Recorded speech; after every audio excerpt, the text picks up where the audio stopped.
All right, Larry Krueger here from the Pig in a Pickle Krug Show with a little OTA reaction video. Just making my way back from OTAs, and I would say overall it was a pretty productive day. Now, we got to hear from all three quarterbacks. Trey Lance, Brock Purdy, and Sam Darnold all spoke to us after practice. Obviously, Purdy did not practice. Lance and Darnold did. Now, Lance, I thought, looked pretty good. I thought his, he last year in camp, he threw a lot of wobbly footballs. Today, the wobble was a lot less pronounced, and only a few of them had wobbles to it. So he threw a better spiral. His accuracy, I thought, was good. It wasn't spectacular, but it was good. I think it was better than what we saw last year in camp. As far as Sam Darnold, I thought Darnold threw the ball well. You can see Darnold's got a good arm. He's got a pretty good release. His accuracy, I would say, was about the same as Lance's. He missed some, but he throws a very good ball for sure. And both quarterbacks, I thought, looked really, really good. As far as guys who stood out, Ronnie Bell once again stood out. Ronnie Bell has tremendous ball skills, really, really good ball skills. And you can see it. This guy catches balls in a crowd. He's caught an assortment of different balls. Every single time the ball has hit his hands, he's caught it. So to me, Ronnie Bell really stood out as a overwhelming positive. I mean, he's not the biggest nor the fastest, but man, his ball skills are really, really good. As far as on offense, what really stood out is Christian McCaffrey. I mean, Christian McCaffrey was just playing a million miles an hour. I mean, he looked to be in like mid-season form. He was absolutely letting it rip as far as he was full bore. He was running full.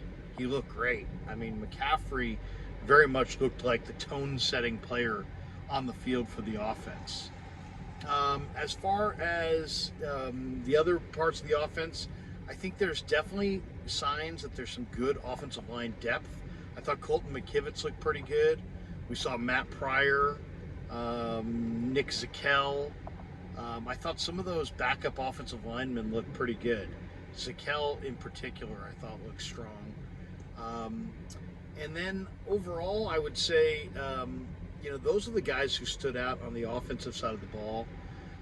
We saw Jake Moody make a couple field goals. I think he made one from 23 and 33, but missed from 43. And then Zane Gonzalez came out. He also made it from 23 and 33 and missed from 43. So that looks at this point to be a wash, but Moody definitely showed a really strong leg. As far as the receivers went, I thought Tay Martin looked pretty good.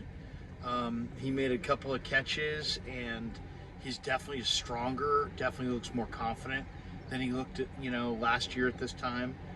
And then the biggest differences, or the biggest, observations were on the defensive side of the ball. Drake Jackson looked terrific. Drake Jackson has clearly put on a lot of upper body weight, and yet he looks faster and more explosive than at any point last year. He was dominating the pass rushing drills. He looked really, really good. Explosive, fast, really, really sharp. I thought Drake looked as good as any defensive player out there. Darrell Luter Jr., the corner from South Alabama, looked fantastic. He had one play on the sideline that was just absolutely perfect. I mean, he's got some smothering skills. He's long-armed. He's dominant. He'll play in the line of scrimmage. He likes to bump you. His coverage was tight.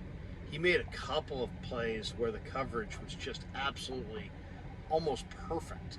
Luter might be the kind of guy that could give Demo Lenore a run for his money as the starter outside at corner. So I thought Luter looked really, really sharp. He showed the kinds of traits that you would see off a starting caliber veteran player, and yet he's a rookie. He's a rookie from a small conference, so I thought he looked tremendous. Also on that defensive line, Kalia Davis looked really quick.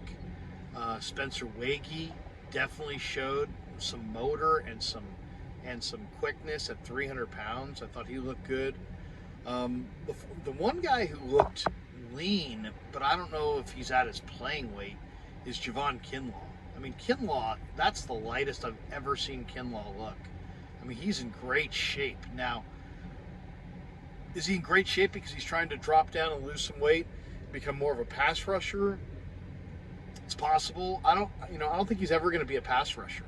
So I don't know what the ideal weight is for Javon, but the leaner he is, I would imagine that's better. That makes his knee feel better, and so that's a key factor. Is like, hey, you know what? If he stays lean, that's less weight on that knee, and maybe that will enable him to stay on the field longer. But he has lost a lot of weight.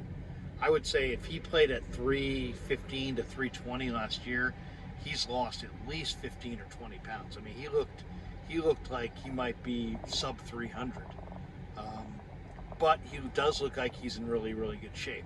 The other guy that kind of stood out, Austin Bryant, the free agent signing from Detroit, looks really, really lean. I mean, I know this guy's numbers say that he was kind of better against the run than he was against the pass. But to me, he doesn't look like a run defender at all. He looks like a lanky edge rusher, pass rusher. So that kind of stood out to me. Linebacker-wise, Fred Warner didn't play. Dre Greenlaw didn't play. Marcelino McCrary-Ball is in the best shape of his life. I mean, he looks fantastic. He's lean, he's mean, he's flying all over the field. Marcelino looks like he's just in the best shape of his life.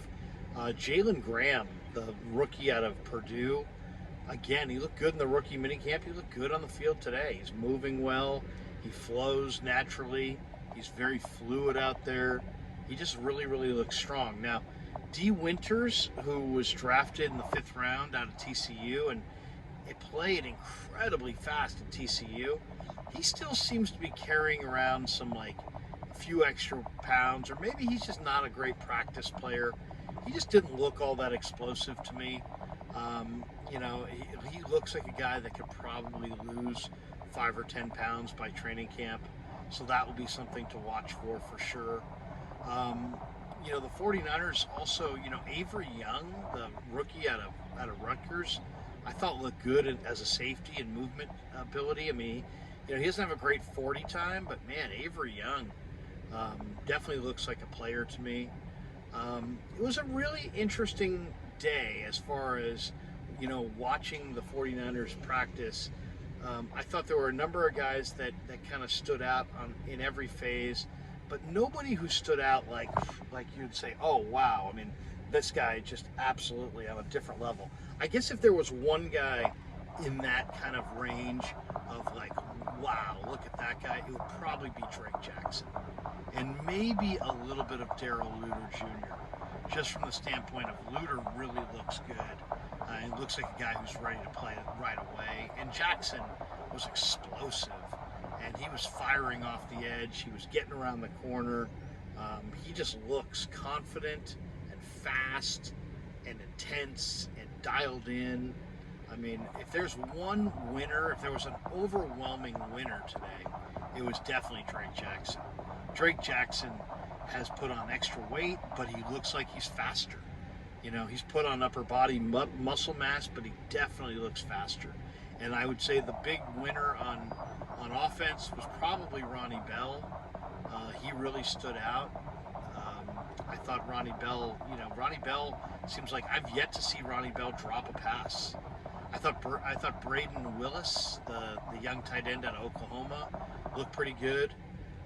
Some of the O-line depth, guys like Poe and Zakel, Leroy Watson looked really good.